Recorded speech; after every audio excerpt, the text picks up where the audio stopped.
તો હવે પ્રકરણ 13 સજીવો અને વસ્તી। તો પરીક્ષાની અંદર આ પ્રકરણમાંથી પ્રશ્નો પૂછાવાના છે। 14મું પ્રકરણ રદ કરેલ છે। 15મું પ્રકરણ જૈવિકતાનો અભ્યાસ સંપૂર્ણ કરવાનો છે અને પર્યાવરણીય સમસ્યાઓ 16મું ચેપ્ટર પાછું રદ કરેલ છે। તો અહીંયા આપણે પ્રકરણ 13નો અભ્યાસ કરીશું, સજીવો અને વસ્તી। તો એમાં પહેલો મુદ્દો છે જૈવિક આયોજનના સ્તરો। તો આપણું જીવંત જે વિશ્વ છે આખું એ અદ્ભુત વિવિધતા ધરાવે છે। તો આજુબાજુ આપણે નજર કરીએ તો વિવિધ પ્રકારના પ્રાણીઓ, વનસ્પતિઓ, સૂક્ષ્મજીવો આપણને જોવા મળે છે અને આશ્ચર્યજનક જટિલતા એ દર્શાવતા હોય છે। વિવિધતા, જટિલતા છે, એક નવીનતા આપણને જોવા મળે છે। તો આ જટિલતા સમજવા માટે જુદા જુદા જૈવિક આયોજનના સ્તરનો અભ્યાસ કરવો પડે આપણે।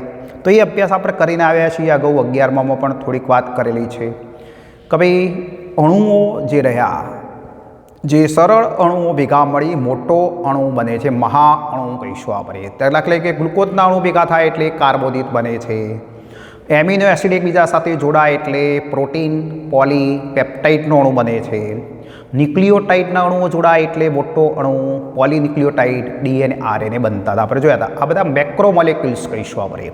અને આવા મહાઅણુઓથી અંગિકાઓ રચાયેલી છે અને એ અંગિકાઓ ગોઠવાય કોષની રચના થઈ અને આવા કોષો ભેગા મળી પેશીઓ બને છે।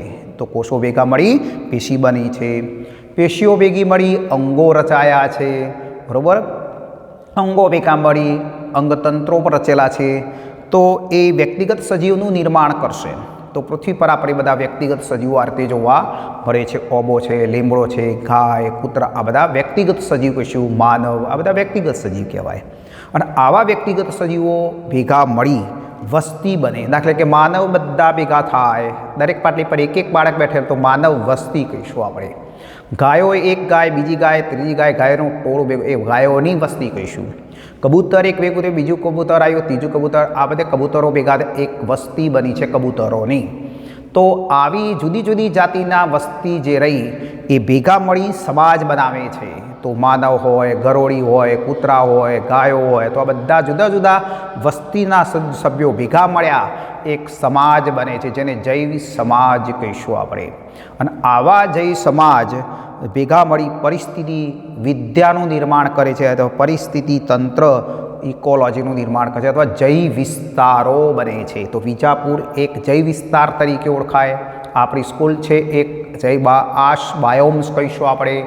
તો એની અંદર વિવિધ વનસ્પતિઓ છે, પ્રાણીઓ પણ રહેતા જોવા મળે છે।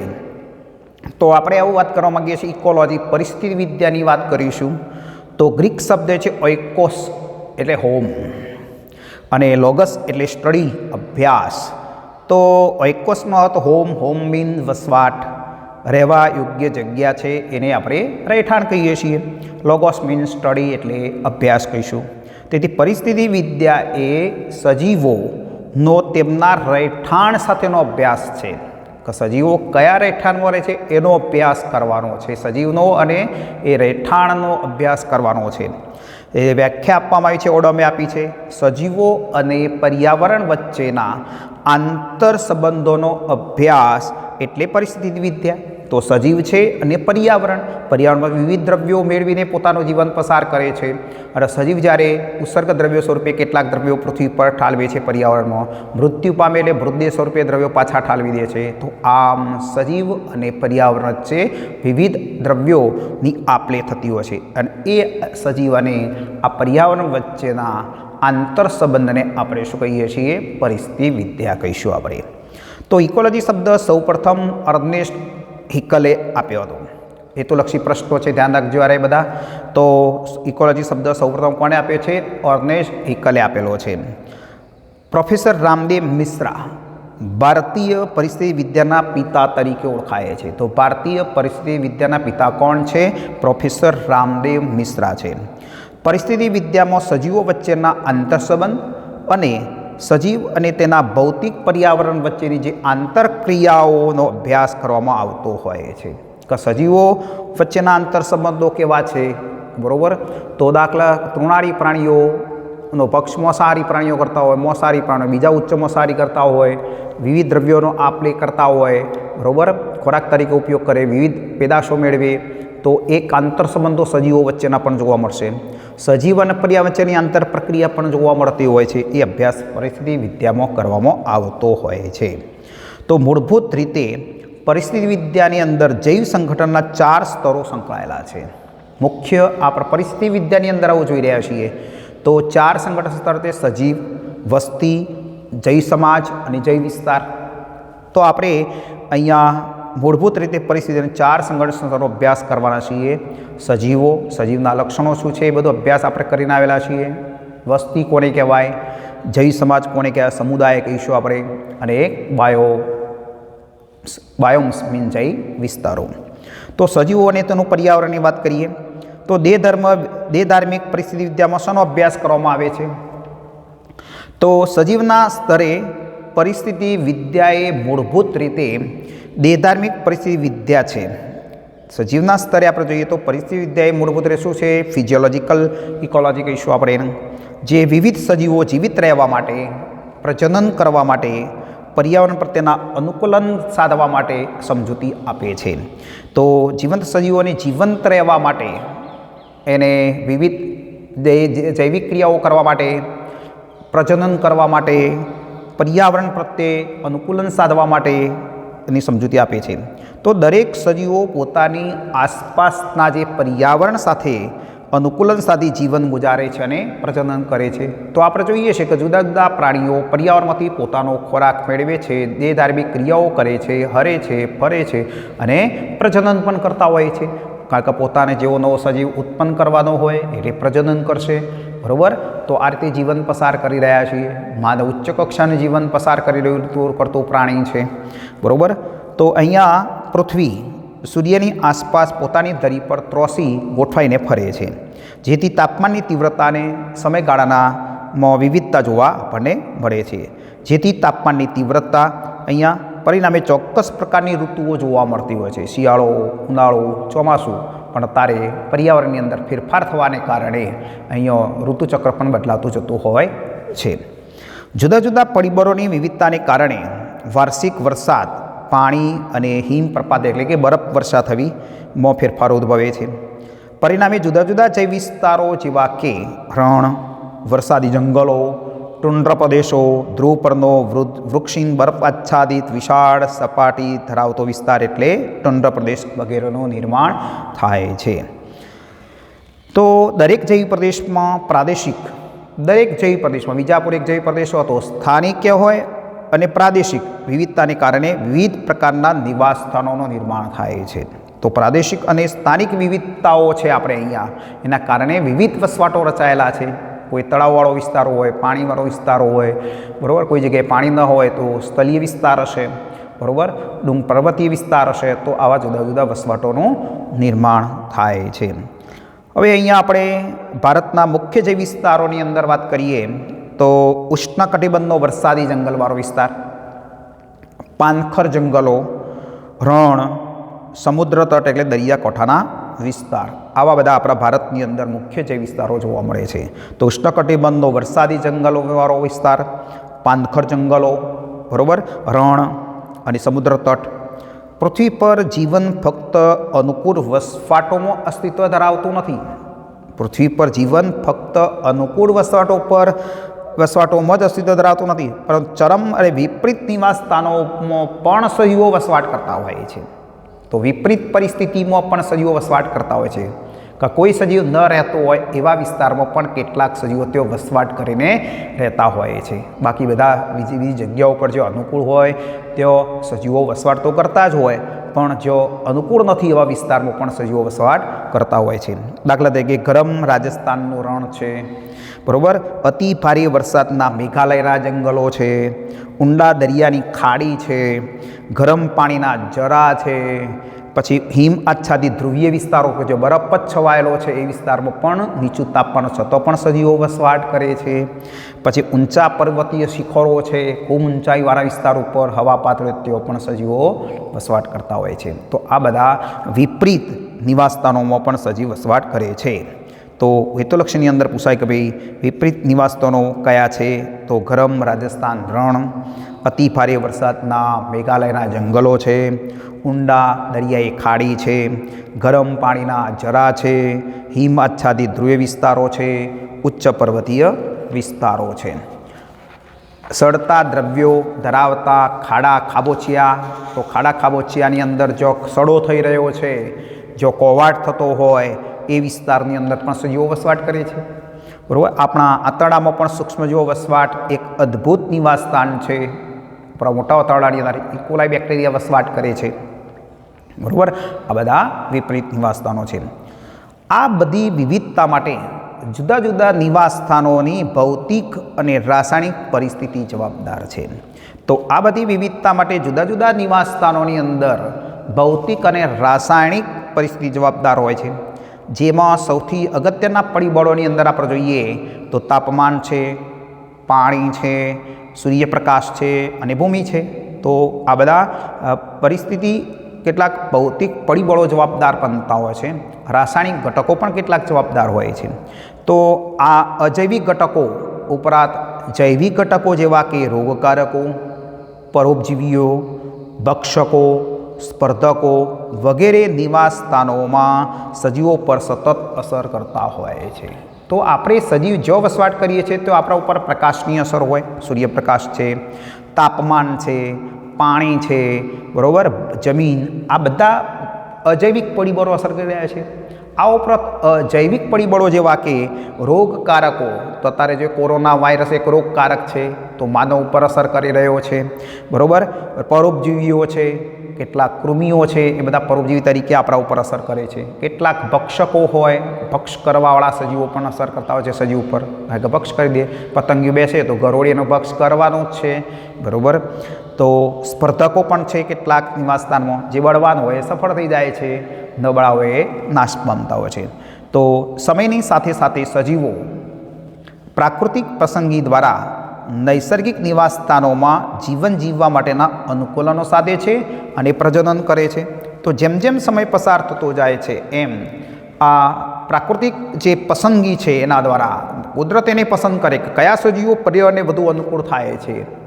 એ જે નિવાસમાં સજીવો વસે છે એ નિવાસમાં વસતા સજીવો જે અનુકૂલન સાથે છે પર્યાવરણ સાથે, એમને કુદરત પસંદ કરે છે અને એ પસંદ પામેલા સજીવો એ જીવન જીવવા માટે અનુકૂલન સાધે છે અને પ્રજનન કરી નવી સંતતિ ઉત્પન્ન કરતા હોય છે.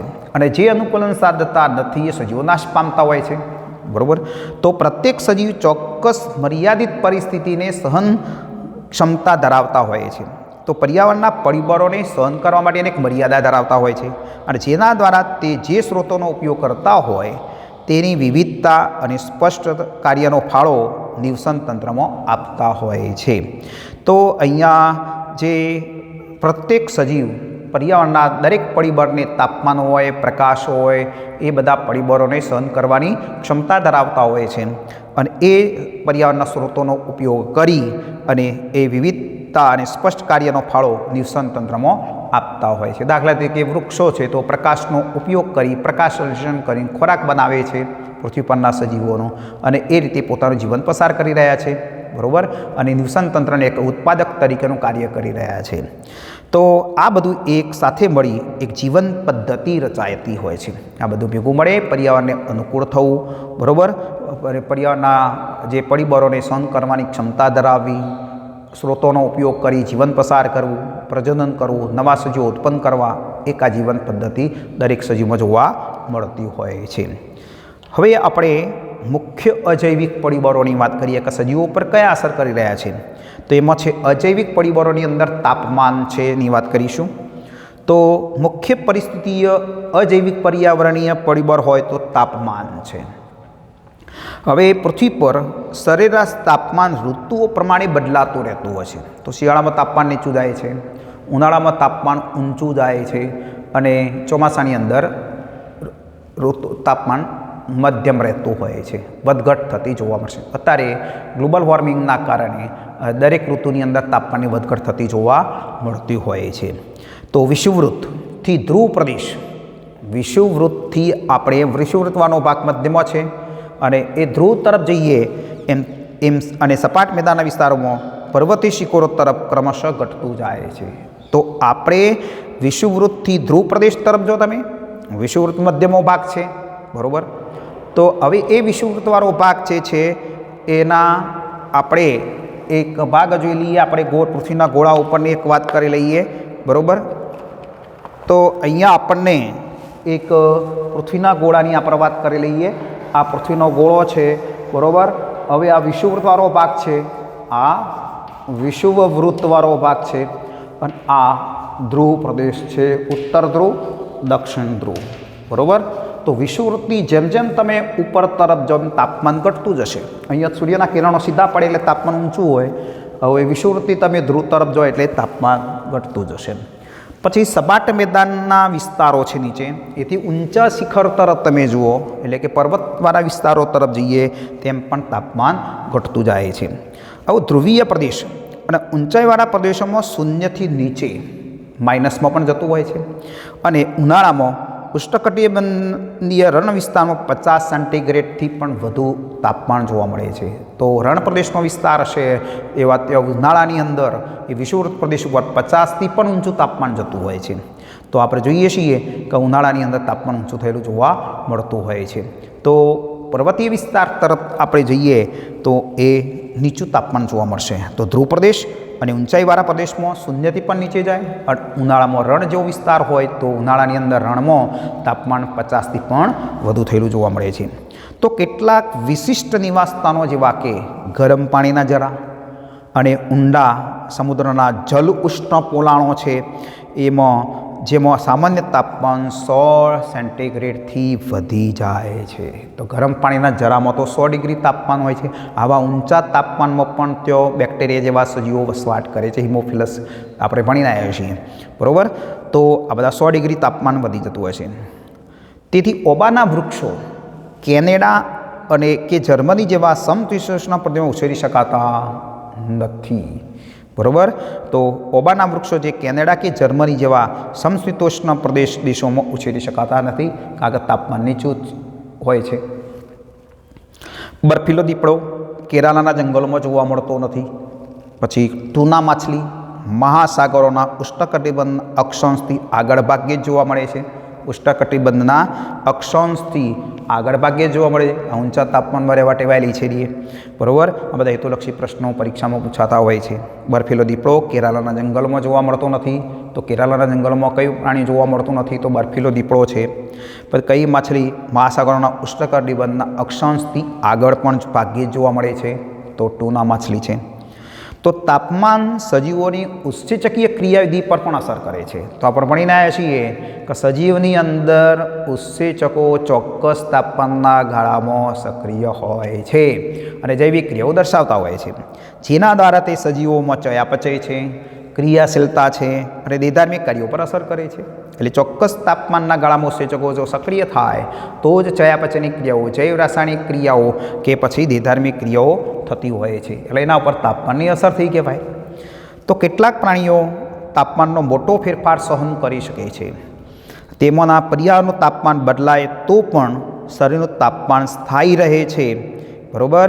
તો જે પ્રાણીઓ પર્યાવરણના તાપમાન સાથે શરીરનું તાપમાન કેવું રાખે છે? બદલાતું નથી. શરીરનું તાપમાન સ્થિર રહે. ભલે પર્યાવરણનું 40 હોય તો શરીરનું તો 37 જ આપણું રહે છે. અત્યારે ઓછું ઠંડી પડે છે, તાપમાન નીચે 37 ડિગ્રી તાપમાન છે, આપણું સ્થિર રહે છે, સ્થાયી રાખીએ છીએ. તો એ યુરિથર્મલ પૃથુતાપીય વ્યાપક તાપી કહીશું આપણે. અથવા મનુષ્ય અને પક્ષીઓ કેવા છે? સમતાપી પ્રાણી છે આપણે. તો આપણે સમતાપી કોને કહેવાય?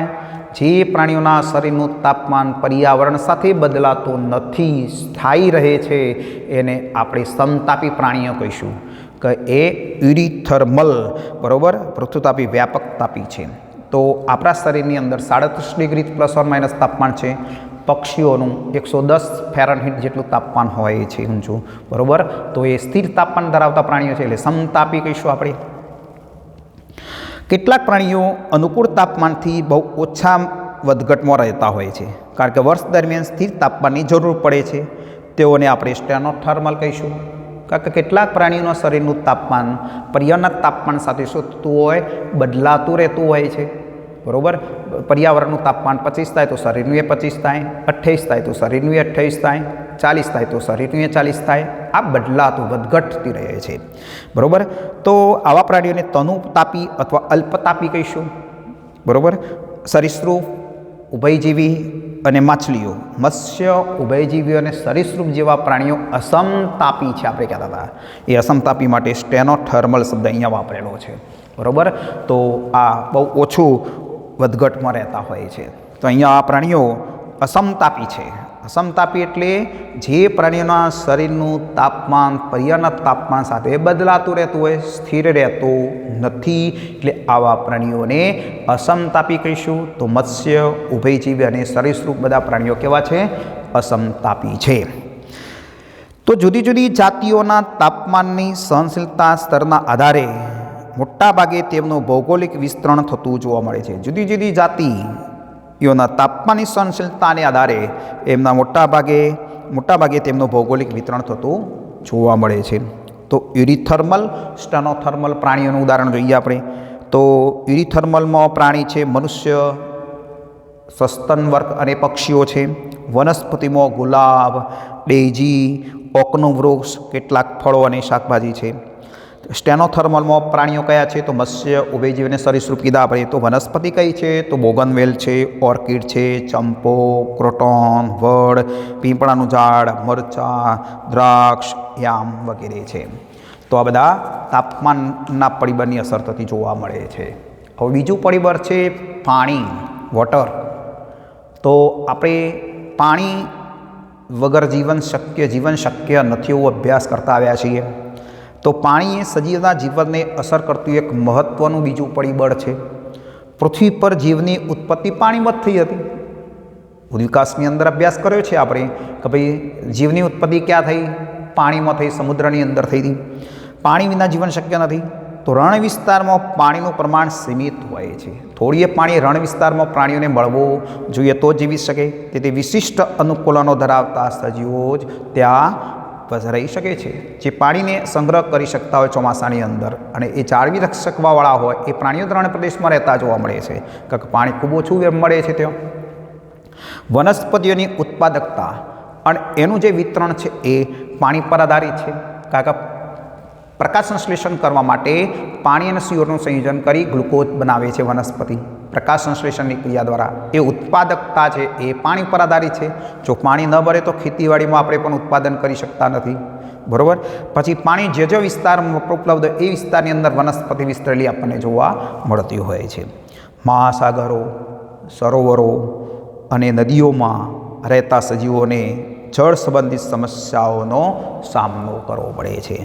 તો આવા જે દરિયાની અંદર હોય કે સરોવરમાં રહેતા હોય કે નદીઓમાં રહેતા સજીવોને પાણી સંબંધિત સમસ્યાઓનો સામનો કરવો પડતો હોય છે.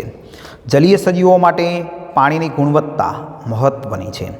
તો રાસાયણિક બંધારણ અને pH એનું ખાસ મહત્ત્વનું છે. બરાબર.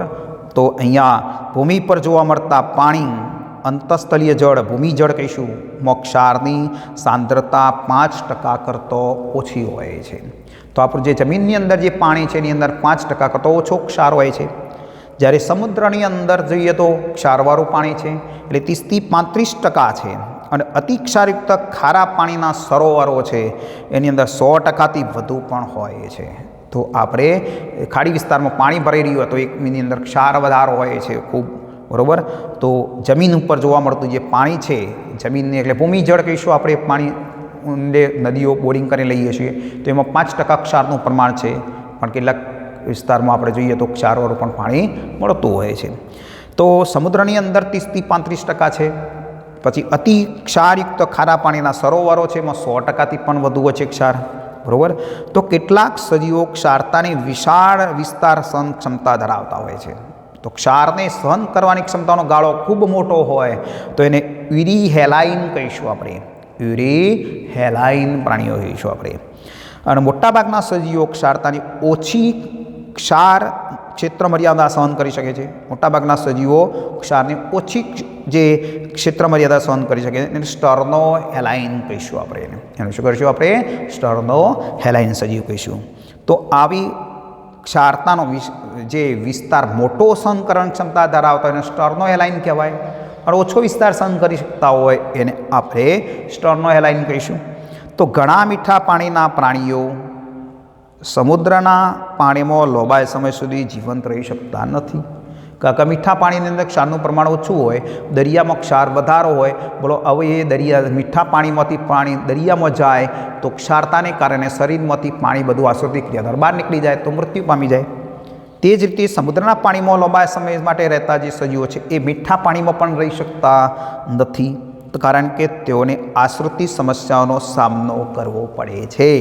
કારણ કે સમુદ્રના પાણીમાં રહેતા લાંબા સમય માટે એ મીઠા પાણીમાં જશે તો પાણી છે એ શરીરની અંદર દાખલ થાય છે, એટલે વધારાનું પાણી બહાર કાઢવાનો પ્રશ્ન ઊભો થશે એને, બરાબર. એટલે આવી આશ્રિત સમસ્યાઓનો સામનો કરવો પડે છે.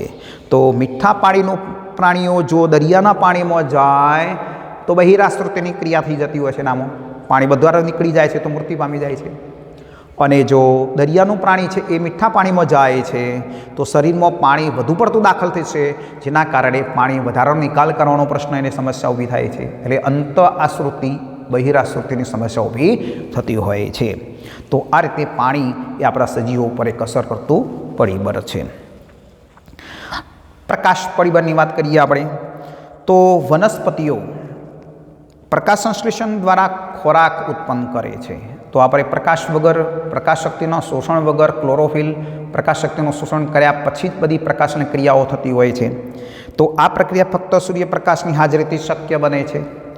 તેથી સ્વયંપોષીઓ માટે પ્રકાશની હાજરી અનિવાર્ય છે. તો ઉત્પાદક છે લીલી વનસ્પતિ સ્વાવલંબી છે, એને પ્રકાશ જોઈએ તો જ પોતાની એ જાતે ખોરાક બનાવી શકે છે. કેટલીક નાની વનસ્પતિઓ, છોડ, ક્ષોભની જાતિઓ જંગલોમાં ઉગે છે. મોટા મોટા વૃક્ષો હોય, નીચે નાની નાની વનસ્પતિ બધી ઉગેલી છે. તો ઓછા પ્રકાશની સ્થિતિમાં મહત્તમ પ્રકાશ સંશ્લેષણ માટે અનુકૂલન સાધે છે, કારણ કે તેઓ ઊંચા વૃક્ષોની ઘટાથી કેવી છે, આચ્છાદિત થયેલી છે. એના ઉપર આચ્છાદન થઈ ગયું છે વૃક્ષોની ડાળીઓનું, એટલે પ્રકાશ ઓછો મળે છે, એટલે ઓછા પ્રકાશમાં રહેવા અનુકૂલિત થાય છે, અને એ ઓછા પ્રકાશમાં પ્રકાશ સંશ્લેષણ વધુ કરી શકે છે. ઘણી વનસ્પતિઓ અને પુષ્પોદ્ભવ અને પ્રકાશ અવધિની જરૂર પડે છે, તે માટે સૂર્યપ્રકાશ પર આધાર રાખે છે. તો પુષ્પ સર્જન માટે પ્રકાશ જરૂરી છે.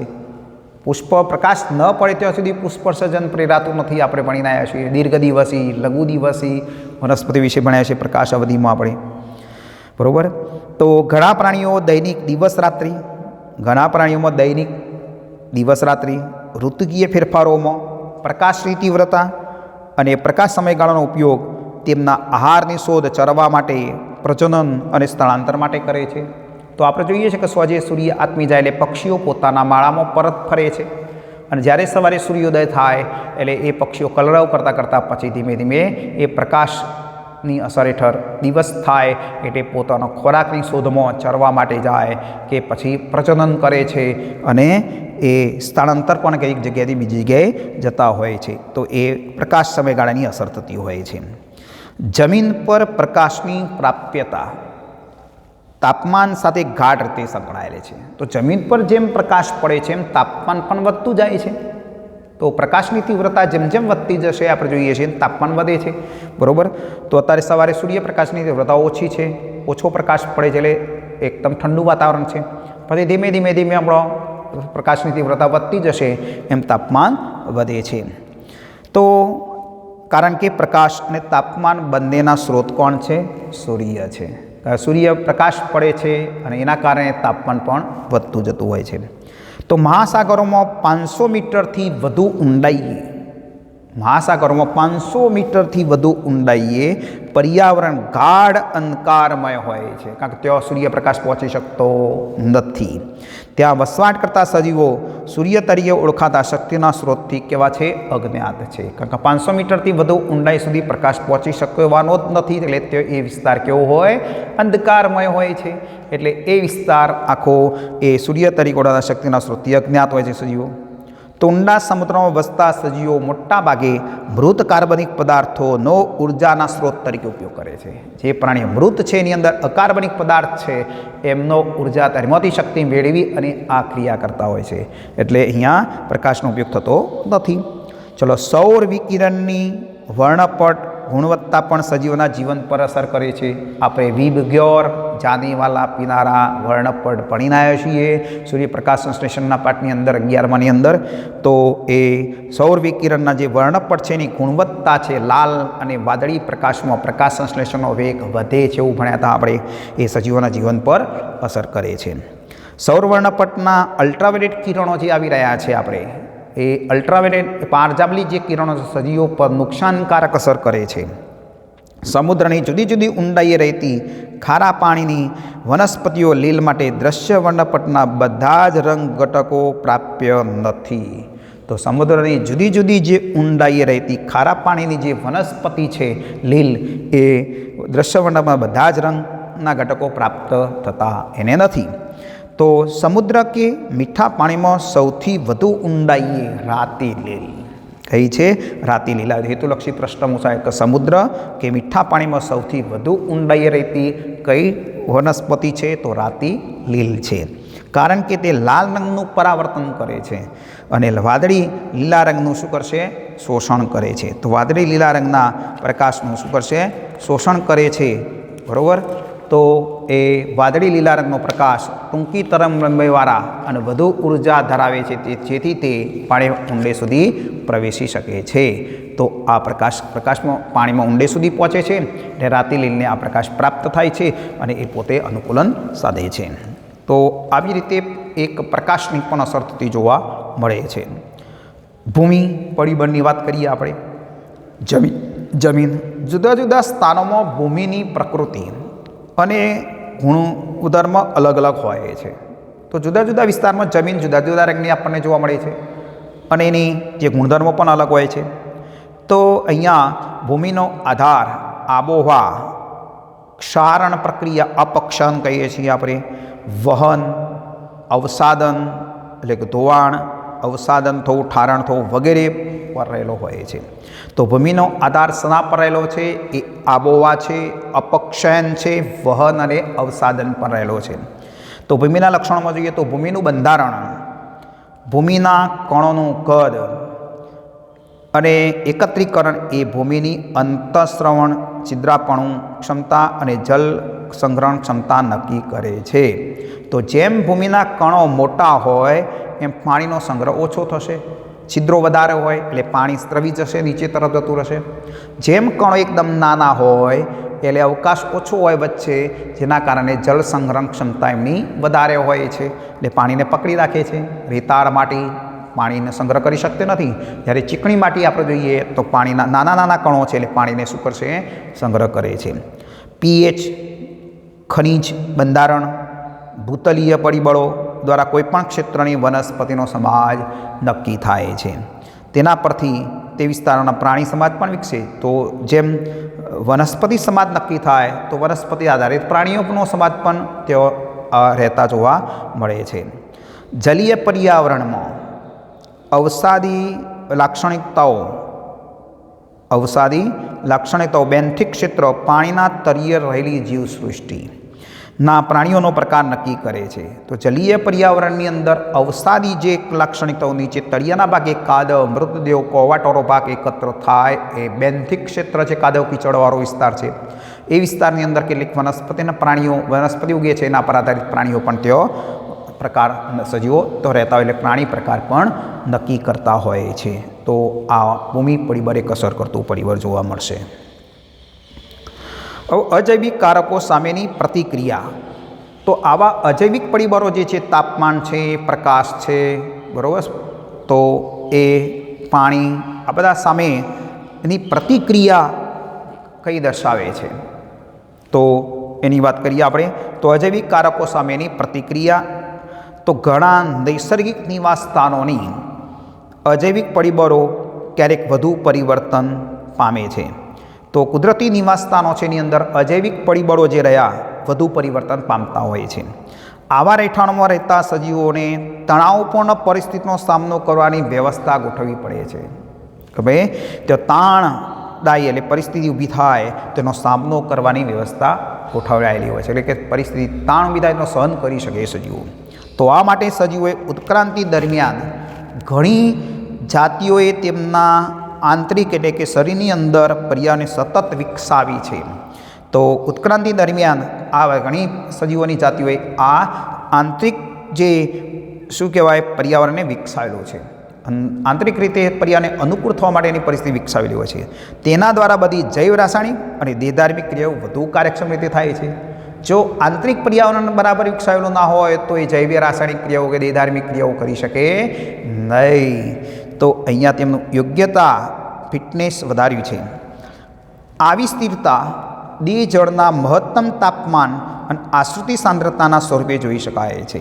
તો દેહ જળનું મહત્તમ તાપમાન જાળવી રાખે છે. ભલે પર્યાવરણનું તાપમાન બદલાતું હોય તો એને સહન કરવા માટે એમને આંતરિક પર્યાવરણીય પરિબળ એટલે કે શરીરનું અંદરનું તાપમાન જાળવી રાખે છે, જેના કારણે ઉત્સેચકો સક્રિય રહે છે અને એ જૈવ રાસાયણિક ક્રિયાઓ દેહધાર્મિક ક્રિયાઓ કરી શકે છે. કોઈપણ સજીવ બાહ્ય પર્યાવરણના ફેરફારો દર્શાવે પણ આંતરિક પર્યાવરણ સ્થિતિ જાળવવામાં પ્રયત્ન કરે છે એને સમસ્થિતિ કહેવાય. બરાબર. કોઈપણ સજીવ બાહ્ય પર્યાવરણીય ફેરફારો દર્શાવે, બાહ્ય પર્યાવરણના ફેરફાર દર્શાવી શકે છે, પરંતુ આંતરિક પર્યાવરણને જાળવી રાખે છે, એમાં ફેરફાર કરી શકતું નથી. તો એ જાળવી રાખવાની જે ક્રિયા છે એને સમસ્થિતિ કહીશું આપણે. બરાબર. બાહ્ય પર્યાવરણમાં ફેરફારો થાય પણ શરીરની આંતરિકમાં ફેરફારો ન થાય, એ સ્થિતિ જાળવી રાખે એને સમસ્થિતિ કહીશું આપણે. તો ઉદાહરણ તરીકે કોઈ વ્યક્તિ 25°C તાપમાને સર્વશ્રેષ્ઠ કાર્ય કરે છે, પણ જ્યારે બહાર દઝાડી નાખતી ગરમી કે હાડ થીજવતી દેતી ઠંડી હોય ત્યારે પણ તે પોતાની સમસ્થિતિને જાળવી રાખવા શું કરે છે? પ્રયત્ન કરે છે. ભલે બહાર પર્યાવરણ તાપમાન 45° થયું, આમ ગરમી લાગે છે ખૂબ, તો પણ શરીરનું તાપમાન 37 જાળવી રાખી અને જૈવ રાસાયણિક ક્રિયાઓ કરી શકે છે. બહાર ભલે ઠંડી પડે છે ખૂબ, આમ ધ્રુજી જઈએ છીએ, પણ શરીરનું તાપમાન 37° તાપમાન જાળવી રાખી અને અંદરની ક્રિયાઓ ચાલુ થતી હોય છે. આ રે સમસ્થિતિ, અંદરનું પર્યાવરણ જાળવી રાખ્યું એને સમસ્થિતિ કહીશું આપણે. ત્યારે પણ પોતાની સમસ્થિતિ જાળવી રાખે છે. તે પોતાની સમસ્થિતિની જાળવણી ઉનાળામાં ઘર, ઓફિસ, મુસાફરી કરતી વખતે કારમાં એર કન્ડિશનનો ઉપયોગ કરે છે. બરાબર. ઉનાળાની અંદર શું કરે છે? એર કન્ડિશન ચાલુ કરે છે, કૂલર ચાલુ કરે છે, પંખો ચાલુ કરે છે અને બહારના પર્યાવરણને વધુ તાપમાન પડે છે, દઝાડી રાખે છે ગરમી, એની સામે સહન કરી અનુકૂળ થઈ અને શરીરનું તાપમાનને શું કરે છે? સ્થાયી રાખવા પ્રયત્ન કરે છે. શિયાળામાં હીટર તાપ સગડી દ્વારા પ્રાપ્ત કરી શકે છે. તો શિયાળાને ખૂબ ઠંડી પડે તો સ્વેટર પહેરી કાઢીએ છીએ આપણે અને શરીરનું અંદરનું પર્યાવરણ જાળવી રાખીએ છીએ. જુઓ. બરાબર. તો કેટલાક લોકો રૂમ હીટર ચાલુ કરી દે છે, એટલે ગરમ વાતાવરણ રહે, ઠંડીની અસર થાય જ નહીં, શરીરનું તાપમાન જળવાઈ રહે. આવા સમયે આસપાસની હવામાનની સ્થિતિ ભલે અસ્વીકાર્ય એવી હોય તેમ છતાં તેની મહત્તમ કાર્યક્ષમતા જાળવી રાખે છે. ભલે ભાઈ ઠંડી પડે છે, સહન કરી શકવાની ક્ષમતા નથી આપણા શરીર, બરાબર, અસ્વીકાર્ય જ હોય છતાં પણ એનો મહત્તમ કાર્યક્ષમતા જાળવી રાખે છે. એના દ્વારા, કોના દ્વારા? હીટર ચાલુ કરીને, ઉનાળો હોય તો પંખા ચાલુ કરીને, ઝાડ નીચે, છોયડા નીચે બેસીને પણ આપણે શું કરીએ છીએ? એ સ્થિતિને જાળવી રાખીએ છીએ. અહીં વ્યક્તિ સમસ્થિતિ શારીરિક કે દેહધાર્મિક રીતે નહીં પરંતુ કૃત્રિમ સાધનો દ્વારા જાળવી રાખે છે. પંખો ચાલુ કરે છે, એસી ચાલુ કરે છે, કૃત્રિમ સાધનો છે એના દ્વારા એ જાળવે છે. બરાબર. શારીરિક કે દેહધાર્મિક રીતે નહીં. અન્ય સજીવો આવી પરિસ્થિતિનો સામનો કરવા કેટલાક અનુકૂલનો સાધે છે એની વાત કરીએ. કયા અનુકૂલનો સાધતા? આપણે એસી ચાલુ કરીએ, પણ પક્ષીઓને બધા ક્યાં એસી ચાલુ કરે? ગાય ભેંસને ક્યાં એસી ચાલુ કરે? પંખા ચાલુ કરવાના છે. તો એ પ્રાણીઓ માટે શું પરિસ્થિતિ છે એની વાત કરવાની છે આપણે. આપણે કૃત્રિમ રીતે બધા સાધનો વિકસાવે છે કે એસી નંખાઈ દીધું, પંખો નંખાઈ દીધો, ઠંડુ પાણી ફ્રીજ લાયા, તો બીજા બધા પ્રાણીઓને આવી કેસ પરિસ્થિતિ છે. તો એ લોકો કઈ રીતે આવા પરિસ્થિતિનો સામનો કરવા માટે અનુકૂલનો સાધે છે? તો એક નિયમન કરવું, નિયામકીની વાત કરીશું. તો કેટલાક સજીવો દેહધાર્મિક, ક્યારેક વર્તણૂક રીતે સાધનો દ્વારા એટલે કે શરીરનું તાપમાન અને આશ્રુતિ સાંદ્રતા સ્થિર રાખીને સમસ્થિતિને શું કરે છે? જાળવણી કરતા હોય છે. શરીરનું તાપમાન બદલે સ્થિર કરી દે છે અને પર્યાવરણને શું થતા હોય છે? અનુકૂલન સાધતા હોય છે. બધા પક્ષીઓ અને સસ્તનો તેમજ થોડાક પૃષ્ઠવંશીઓ અને અપૃષ્ઠવંશીઓ આવું નિયમન કરવા માટે સક્ષમ છે. તો ભલે તાપમાન ગમે એટલું થાય છે, બધા પ્રાણીઓ સસ્તનો જુઓ, તો તો શરીરનું તાપમાન શું કરે છે? સ્થિર જાળવી રાખે છે, એમાં બદલાવ લાવતા નથી. તો આ નિયમન કરવા માટે સક્ષમ છે. તો ઉદ્વિકાસીય જીવ વિજ્ઞાનિકો માને છે કે સજીવોની પ્રતિક્રિયાઓનું નિરૂપણ ઉદ્વિકાસીય જીવ વૈજ્ઞાનિકો માને છે કે સસ્તનોની સફળતાનું કારણ એ છે કે શરીરનું તાપમાન સ્થિર જાળવી રાખે છે. કારણ કે સમતાપી છે. આપણે આગળ વાત કરીએ ભલે પર્યાવરણનું તાપમાન બદલાય પણ શરીરનું તાપમાન તો સ્થિર જાળવે છે, સમતાપી છે.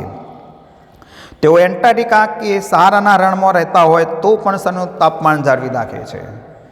બરાબર, એન્ટાર્કટિકામાં બરફ પડતો હોય, ઠંડુ હોય, સારા રણની અંદર ખૂબ ગરમી હોય, છતાં પણ શરીરનું તાપમાન જાળવી રાખે છે. કારણ કે સમતાપી છે એટલે એ શરીરના તાપમાનને સમસ્થિતિ જાળવી રાખતા હોય છે. અન્ય સસ્તનોની જેમ મનુષ્ય શરીરનું તાપમાન 37 ડિગ્રી સ્થિર રાખે છે. ઉનાળામાં બહારનું તાપમાન વધુ હોય ત્યારે અતિશય પરસેવો થાય છે. બહાર ગરમી એટલી બધી પડે છે એટલે આપણે પરસેવો છૂટે છે, બરાબર, કપડાં પલળી જાય છે. પરિણામે બાષ્પીભવનથી શીતળતા પ્રાપ્ત થાય છે, બરાબર, અને શરીરનું તાપમાન નીચું આવે છે. કારણ કે સહેજ પવનમાં એટલે પરસેવો ખૂબ પડેલો હોય છે અને એ પવન અડે એટલે શરીરને ઠંડુ રાખવાની ક્રિયા પ્રસ્વેદ ગ્રંથિ કામ કરી રહી છે આપણે શરીરમાં. શિયાળામાં શું થાય? જ્યારે પર્યાવરણનું તાપમાન 37થી ખૂબ નીચે જાય છે ત્યારે આપણે જોઈએ છીએ ત્યારે શરીર ધ્રુજારી કંપન ઠંડી વાયમાં આપણે કહીએ છીએ, જે એક પ્રકારની કસરતથી ઉષ્મા પેદા થાય છે. કારણ કે ધ્રુજારી આવે એટલે કસરત થાય એટલે ઉષ્મા પેદા થવાની અને એ શરીરનું તાપમાન ઊંચું લાવે છે. બોલો, કુદરતની અંદર આ પ્રક્રિયા થઈ રહી છે, જોઈએ છીએ આપણે. ગલુડિયો કેવો ધ્રુજતો હોય છે, કુદરતી છે. એ ક્યાં તાપણી કરે, એ ક્યાં સ્વેટર પહેરી કાઢે છે? તો એને કુદરતી રીતે ધ્રુજારી પેદા થાય એટલે શરીરમાં ઉષ્મા ઉત્પન્ન થાય અને ઠંડીથી રક્ષણ પ્રાપ્ત કરતા હોય છે. તો પરંતુ વનસ્પતિમાં આંતરિક તાપમાન સ્થિર જાળવવા કોઈ એવી પ્રક્રિયા થતી હોતી નથી. વનસ્પતિમાં આવું હતું ને આપણે પ્રાણીઓમાં જ જોઈ શકીએ છીએ આપણે, બરાબર. તો નિયમન કરવાની વાત કરીએ. અનુકૂળ થવું, કન્ફર્મ થઈ જવું. અનુકૂળ થવું લગભગ 90% પ્રાણીઓ અને લગભગ બધી જ વનસ્પતિઓ આંતરિક પર્યાવરણની જાળવણી કરી શકતા નથી. બધા કયા પ્રાણીઓ આ રીતે અનુકૂલન ના સાધી શકે, આંતરિક પર્યાવરણ જાળવી શકતા નથી, બધી વનસ્પતિને બધા. તો તેમના શરીરનું તાપમાન પર્યાવરણના તાપમાન મુજબ બદલાતું રહે છે. તો જલીય પ્રાણીઓના દેહજળની આશ્રિત સાંદ્રતા આસપાસના પાણીની સાંદ્રતા મુજબ શું થતી હોય છે? બદલાતી રહે છે. શરીરનું જળ જે રહ્યું, દેહજળ, રુધિર છે, એની જે આશ્રિત સાંદ્રતા છે એ આસપાસના પાણીની સાંદ્રતા મુજબ બદલાતી રહે છે. કે જલીય પ્રાણીમાં થતું હોય છે. આવા પ્રાણીઓ અને વનસ્પતિઓને અનુકૂલિત સજીવો અથવા અનુવર્તી કહે છે. અનુકૂલિત સજીવો કહીશું. તો જલીય પ્રાણીઓના દેહજળની આશ્રિતની સાંદ્રતા જે રહી એ આસપાસના પર્યાવરણની પાણીની સાંદ્રતા મુજબ બદલાતી રહેતી હોય છે. એટલે આવા પ્રાણીઓને અને વનસ્પતિને આપણે અનુકૂલિત સજીવો કહીશું આપણે. તો સજીવોમાં સ્થિર આંતરિક પર્યાવરણ ફાયદાકારક હોવા છતાં અનુકૂલિત સજીવો એ નિયામકી સજીવો બનતા નથી. એ નિયામકી સજીવો બની જતા નથી. એઓ ઓછી કામગીરી કરીને સંતોષ માની લે છે, બરાબર. તો ઘણા સજીવો માટે તાપમાન નિયંત્રણ એ ઉર્જાની દ્રષ્ટિએ ખર્ચાળ છે. દાખલા કે સસુંદર અને ગુંજન પક્ષી છે, એ ઘણા સજીવો તાપમાન નિયંત્રણ ઉર્જાની દ્રષ્ટિએ એમને ખર્ચો પડે, તાપમાન જાળવા જાય એટલે એ લોકો સ્થિર થઈ જશે, કોઈ કામગીરી કરતા નથી, સુસુપ્ત થઈ જશે. તો તાપમાનની વધઘટ સપાટીના વિસ્તાર પર આધાર રાખે છે. તાપમાનની વધઘટ સપાટીના વિસ્તાર ઉપર આધાર રાખતી હોય છે. નાના પ્રાણીઓમાં તેના કદના પ્રમાણમાં સપાટીનો વિસ્તાર વધુ હોય છે. નાના પ્રાણીઓમાં તેમના કદનું પ્રમાણમાં સપાટીનો વિસ્તાર મોટો છે, બરાબર. તેથી બહાર જ્યારે ઠંડી હોય ત્યારે તેઓ શરીરની ગરમી ઝડપથી ગુમાવે છે. કારણ કે બહાર ઠંડો વિસ્તાર મોટો છે, શરીર તો નાનું છે તાપમાન, એટલે શરીરમાંથી ગરમી ગુમાવે છે, બરાબર. આવી પરિસ્થિતિમાં ચયાપચય દ્વારા ગરમી ઉત્પન્ન કરવા માટે વધુ શક્તિનો ખર્ચ કરવો પડે. કારણ કે ગરમી ક્યારે ઉત્પન્ન થાય? ચયાપચયની ક્રિયાઓ થાય એટલે ઉર્જા વપરાય, તો ઉર્જા વધારે વાપરવી પડે ને.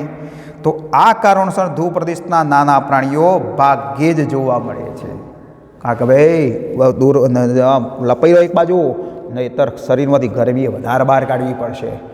ઉર્જા વધારવા પડી પડે, એના સુસુપ્ત પડ્યા રહે એક બાજુ, કોઈ ક્રિયા કરવી નથી, બરાબર. આ રીતે પર્યાવરણને એ અનુકૂળ થાય છે, બરાબર.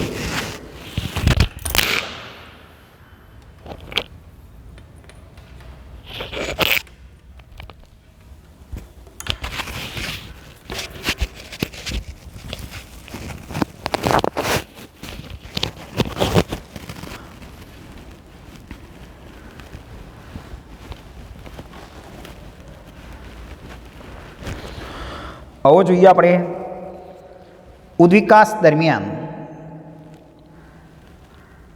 સ્થિર આંતરિક પર્યાવરણ જાળવી રાખવાની કિંમત. ઉદ્વિકાસ દરમિયાન સ્થિર આંતરિક પર્યાવરણ જાળવી રાખવાની કિંમત અને તેનાથી થતા ફાયદાની ગણતરી ધ્યાનમાં રાખવામાં આવે છે. તો ઉદ્વિકાસ થાય છે એ પ્રમાણે એ રીતે એના સ્થિરતા પણ જાળવી રાખવાની વ્યવસ્થા કુદરતી રીતે થયેલી હોય છે.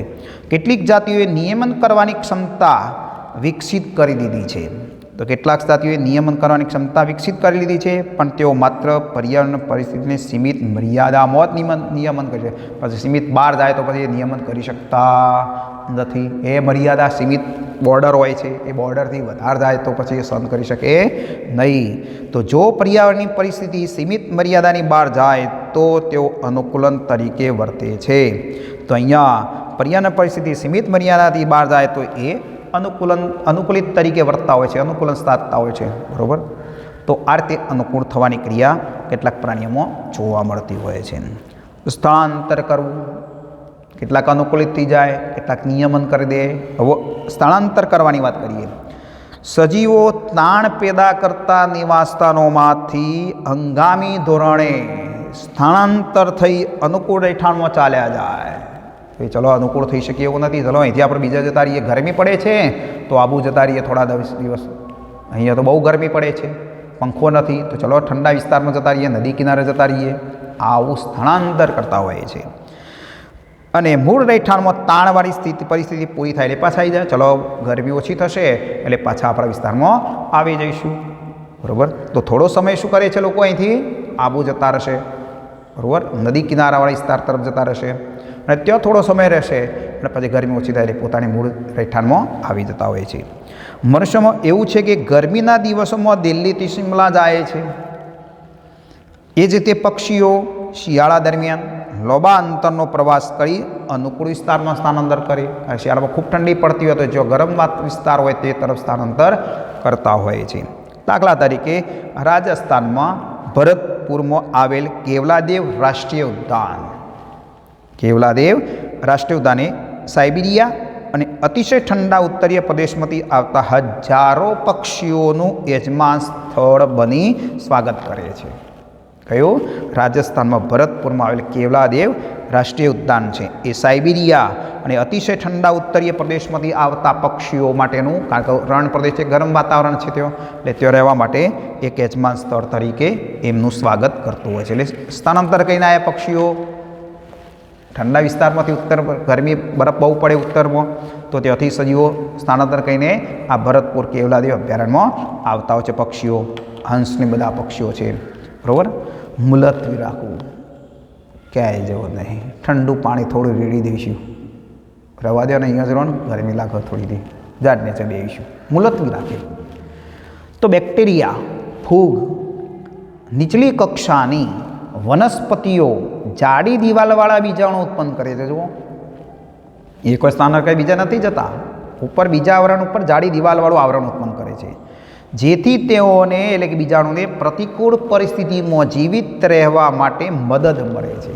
ભલે ગરમી પડે, ઠંડી પડે, પણ બીજાણુના અંદરના જીવરસ ઉપર કોઈ અસર થતી નથી.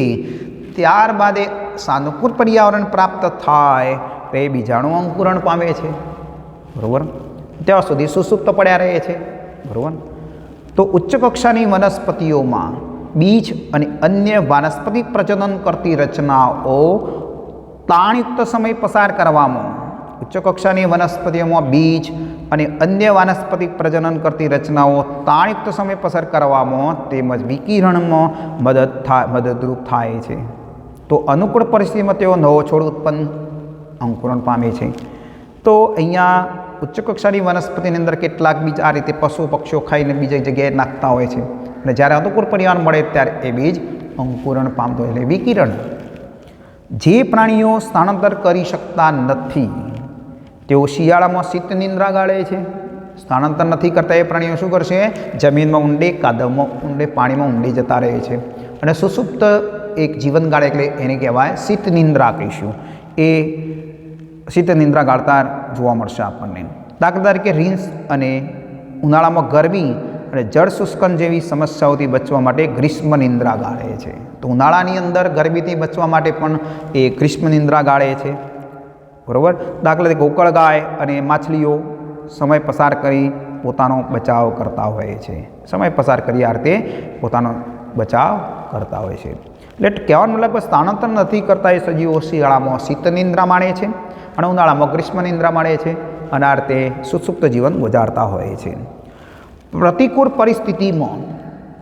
પ્રતિકૂળ પરિસ્થિતિમાં સરોવર અને તળાવોમાં ઘણા પ્રાણી પ્લાવકોની જાતિઓ સુષુપ્ત અવસ્થામાં ગાળે છે. પ્રતિકૂળ પરિસ્થિતિ હોય તળાવની અંદર, સરોવર અને તળાવમાં ઘણી પ્રાણી જાતિઓ સુષુપ્ત અવસ્થા ગાળતી હોય છે, બહાર આવે જ નહીં. તો દાખલા તરીકે ડાયપોઝ એ પ્રતિકૂળ પરિસ્થિતિમાં એક સ્થગિત વિકાસની અવસ્થા છે. ડાયપોઝ સ્થિતિમાં ગાળશે રહે. બરાબર. તો એ પ્રાણી પ્રવકો સુષુપ્ત અવસ્થા ગાળતા હોય છે. કોઈ જૈવિક ક્રિયા દર્શાવતો અને સુષુપ્ત પડ્યા રહે, કારણ કે બહાર પ્રતિકૂળ પરિસ્થિતિ છે એટલે તળાવમાં કે સરોવરની અંદર સુષુપ્ત અવસ્થા ગાળતા હોય છે. અનુકૂલન એટલે શું? અનુકૂલનની વાત કરીશું આપણે.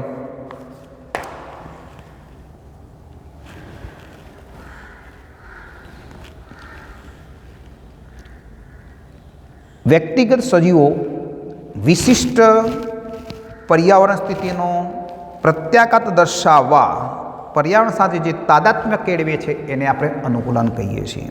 તો વ્યક્તિગત સજીવો વિશિષ્ટ પર્યાવરણ સ્થિતિનો સામનો કરવા માટે, એની સાથે તાલ મિલાવવા માટે જે કંઈ ફેરફારો અથવા પ્રત્યાઘાત દર્શાવે છે એને આપણે શું કહીએ છીએ?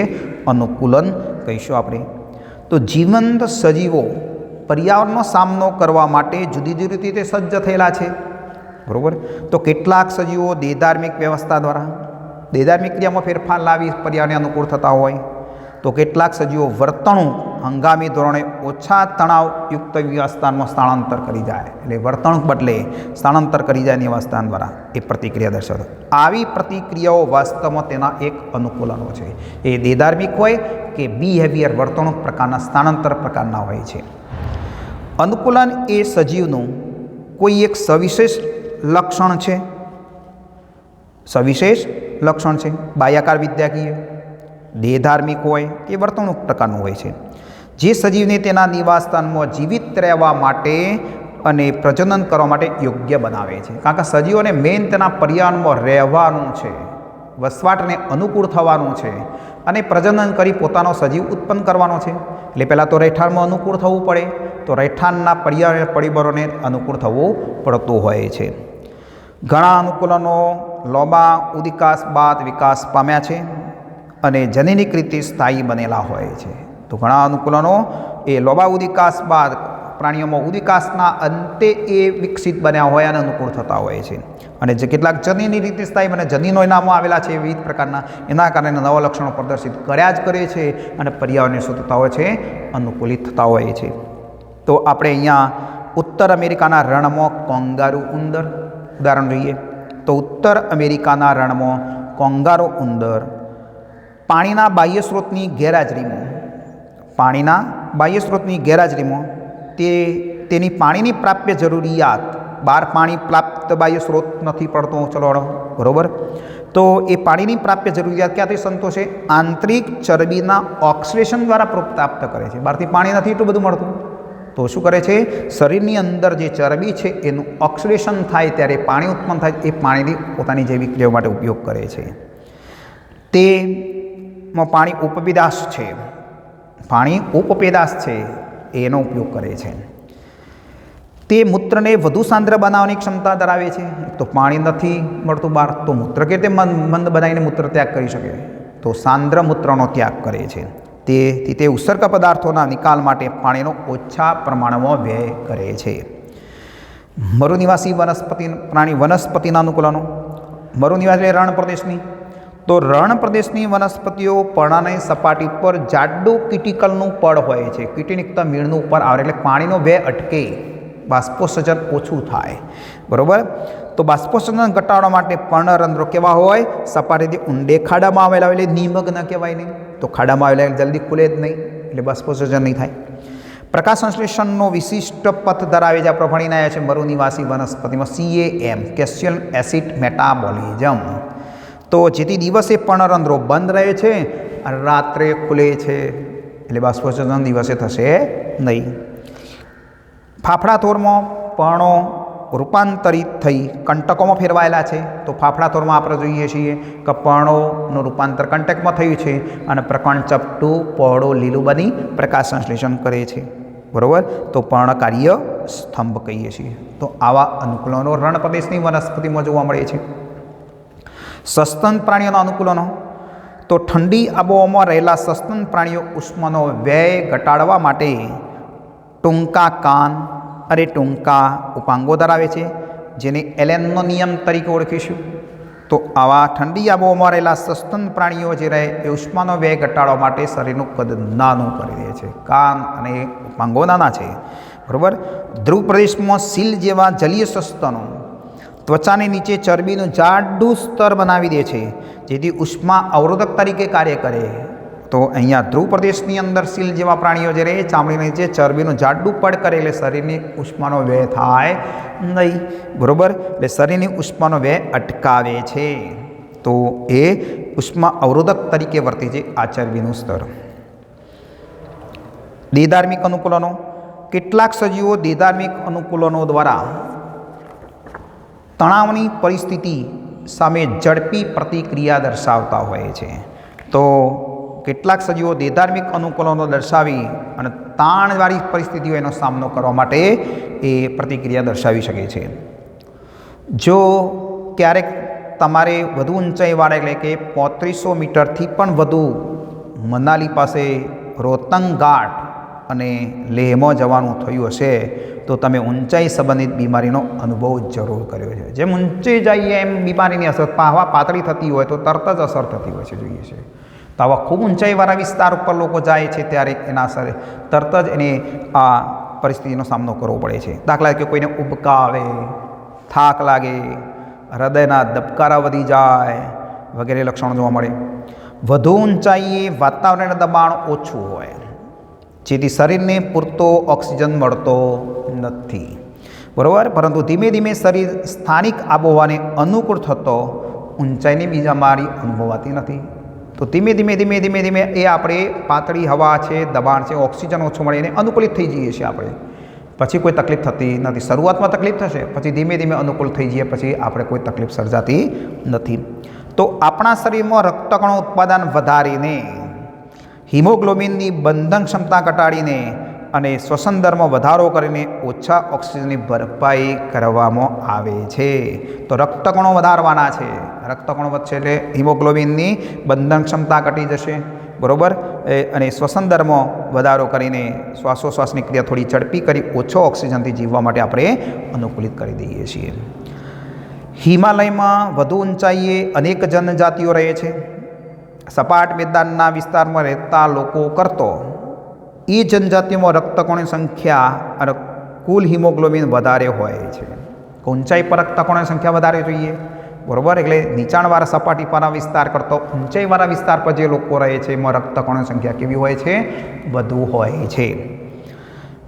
બીજું ઉદાહરણ જોઈએ તો મોટાભાગના પ્રાણીઓમાં ચયાપચય ક્રિયાઓ અને દેહધાર્મિક ક્રિયાઓ ઇષ્ટમાન તાપમાનનો ગાળો 37 ડિગ્રી થતો હોય છે. તો આપણે જોઈએ છીએ 37°C તાપમાનના ગાળામાં ઉત્સેચકો કેવા હોય? સક્રિય હોય. એટલે પરંતુ આર્કિયા બેક્ટેરિયા આપણે ભણીને આવ્યા છીએ, જેઓ સૂક્ષ્મજીવો ગરમ પાણીના જરાઓ ઊંડા સામુદ્રિક તાપમાનીય ઉષ્ણતાપીય નિકાલ માર્ગોમાં વસવાટ કરે છે. જો ગરમ પાણી વહેતું હોય એ વિસ્તારની અંદર નદીના સમુદ્રના તટ પ્રદેશની અંદર તેઓ વસવાટ કરે છે. તેઓ તાપમાન 100 ડિગ્રીથી પણ વધુ હોય છે. એન્ટાર્કટિકા દક્ષિણ ધ્રુવ પ્રદેશના પાણીમાં એન્ટાર્કટિકા એટલે કે દક્ષિણ ધ્રુવ પ્રદેશની અંદરના પાણીમાં જો હંમેશા તાપમાન 0 ડિગ્રીથી નીચે રહે, કામ બરફ જ છવાયેલો છે મોટાભાગનો વિસ્તાર રાખો, તો ઘણી માછલીઓ સમૃદ્ધ સ્થિતિમાં હોય છે. તેઓ તેમના દેહ જળને ઠરી જતું અટકાવવા માટે એ માછલીઓના શરીરમાં એન્ટી ફ્રીજ પ્રોટીન ધરાવે છે. એટલે શરીરનું રુધિર જામી જતું નથી અને રુધિરને જામી જતું અટકાવે છે. તો આવા બરફવાળા વિસ્તારની અંદર એન્ટાર્કટિક પ્રદેશની અંદર પણ આ માછલીઓ વસવાટ કરતી હોય છે. ખારા પાણીની માછલીઓ અને અપૃષ્ઠવંશીઓ મહાસાગરમાં ખૂબ જ ઊંડાઈ રહે છે. ખારા પાણીની માછલીઓ દરિયામાં ખૂબ ઊંડાઈવાળા વિસ્તારમાં રહે છે. તેનું દબાણ સામાન્ય દબાણ કરતો 100 ગણું વધુ હોય છે. બરાબર, એટલે ચપટી હોય છે, પરસો બાજુથી ચપટી થઈ ગયેલી માછલીઓ હોય છે, તો સતતપણે દબાણ સહન કરવાની ક્ષમતા ધરાવે છે. આવા જબરજસ્ત કચડી નાખતા દબાણ સામે ટકી રહેવા માટે તેમના શરીરમાં વાત અવકાશો હોતા નથી. એટલે કે માછલીમાં તેલથી ભરેલું તરવા માટેનું વાતાશય અંગ આવેલું હોય, હવા નહીં, તેલથી ભરેલું તરવા માટેનું અંગ આવેલું હોય છે. બરાબર, એટલે તરી શકે છે. અતિશય કઠિન પર્યાવરણમાં રહેતા સજીવો જૈવ રાસાયણિક અનુકૂળનો ધરાવતા હોય છે. કેટલાક સજીવો પર્યાવરણમાં થતા ફેરફારોનો સામનો કરવા માટે વર્તણૂકીય પ્રક્રિયા દર્શાવે છે. વર્તણૂક બિહેવિયર બદલે છે. જુઓ, દાખલા તરીકે નિવાસસ્થાનના ઊંચા તાપમાનનો સામનો કરવા માટે સસ્તન પ્રાણીઓ દેહધાર્મિક ક્ષમતા ધરાવે છે. બરાબર, સસ્તન પ્રાણીઓ દેહધાર્મિક ક્ષમતા ધરાવે છે, પણ રણની ગરોળીઓમાં આ ક્ષમતાનો અભાવ છે. બરાબર, પરંતુ તે વ્યવહારિક પ્રયુક્તિઓ દ્વારા શરીરનું તાપમાન અચળ જાળવી રાખવામાં એ પ્રયત્ન કરતા હોય છે. જ્યારે તેમના શરીરનું તાપમાન સાનુકૂળ મર્યાદાથી નીચું હોય ત્યારે સૂર્યપ્રકાશના તડકાનો આનંદ માણી ઉષ્માનું શું કરતી હોય છે? શોષણ કરે છે. તો સૂર્યપ્રકાશના તડકાનું તાપમાન, શરીરનું તાપમાન સાનુકૂળ મર્યાદાથી જ્યારે નીચું જાય ત્યારે સૂર્યપ્રકાશની ગરમીને શોષણ કરી અને એ ઉષ્માનું શોષણ કરી સામાન્ય તાપમાન વધે ત્યારે છાયાવાળા પ્રદેશમાં પાછી ચાલી જશે. ઘણી પ્રાણી જાતિઓ જમીનમાં દર કરીને સંતાઈ જાય છે અને ઉપરથી ગરમીથી રક્ષણ મેળવતા હોય છે. એટલે દરમાં જતા રહેશે એટલે ગરમીની બહાર અસર થાય નહીં. તો આ રીતે પ્રાણીઓની અંદર વિવિધ અનુકૂલનો જોવા મળતા હોય છે. તો અનુકૂલન સુધીની વાત કરીશું આપણે, અગાઉનો અભ્યાસ પછી કરીશું. Thank you.